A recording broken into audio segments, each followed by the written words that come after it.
Salve Bapak Ibu dan saudara-saudari terkasih dalam Tuhan.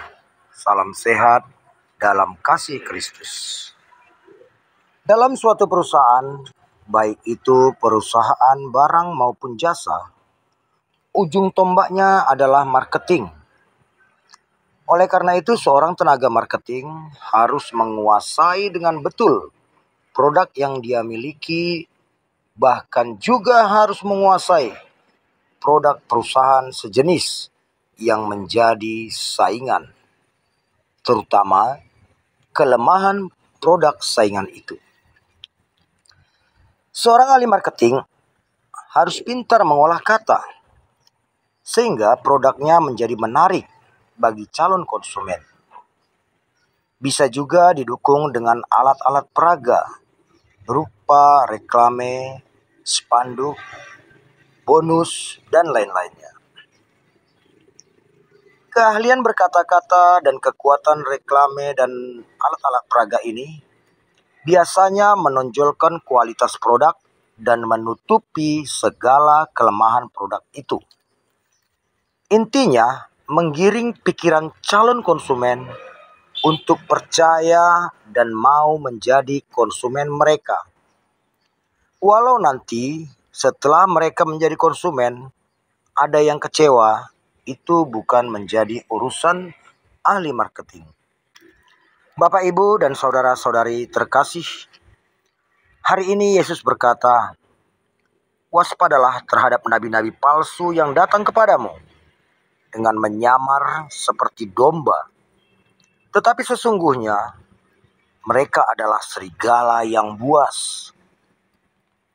Nabi-nabi palsu ini akan datang kepada kita dengan topeng kelemah lembutan, berbicara mencontoh kata-kata Allah, laksana seorang ahli marketing yang sangat kawakan. Nabi-nabi palsu ini juga seperti seorang pemancing ikan yang memberi umpan yang paling menarik bagi kita, agar kita mau mengikuti dan menelan umpan itu.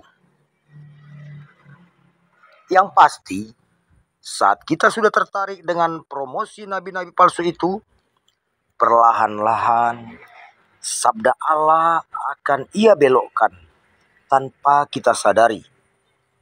Sampai akhirnya kita benar-benar tersesat dan nyaman dalam ketersesatan itu. Pada umumnya, manusia terlalu mudah untuk memaklumkan. Misalnya saat angka 100 menjadi 99,9, kita akan dengan mudah memaklumi pengurangan nilai yang relatif kecil itu. Di hari berikutnya, angka 99,9 menjadi 99,8, kita pun kembali memakluminya.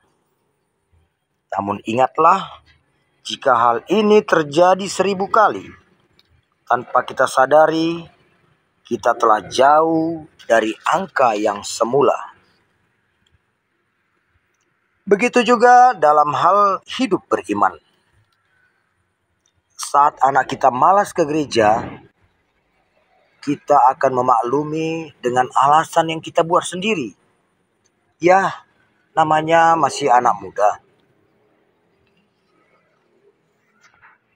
Saat anak kita itu ikut ibadat di gereja lain bersama teman-temannya, kita pun mengarang alasan dan memaklumi dengan alasan, ya namanya berteman, asal masih ke gereja, gak apa-apalah.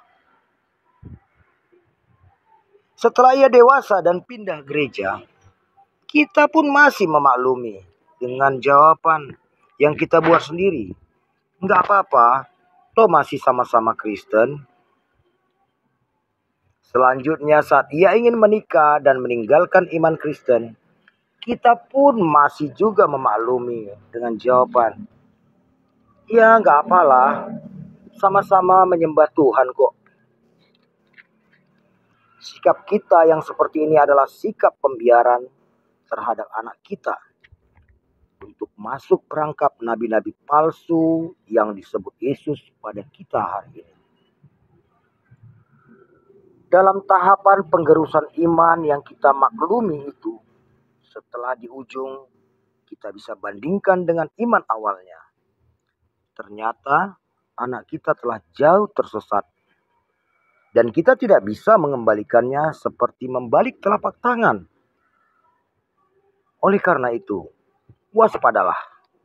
Jangan mudah bertoleransi dalam hal iman, karena nabi-nabi palsu selalu siap menerkam kita saat kita lengah. Amin.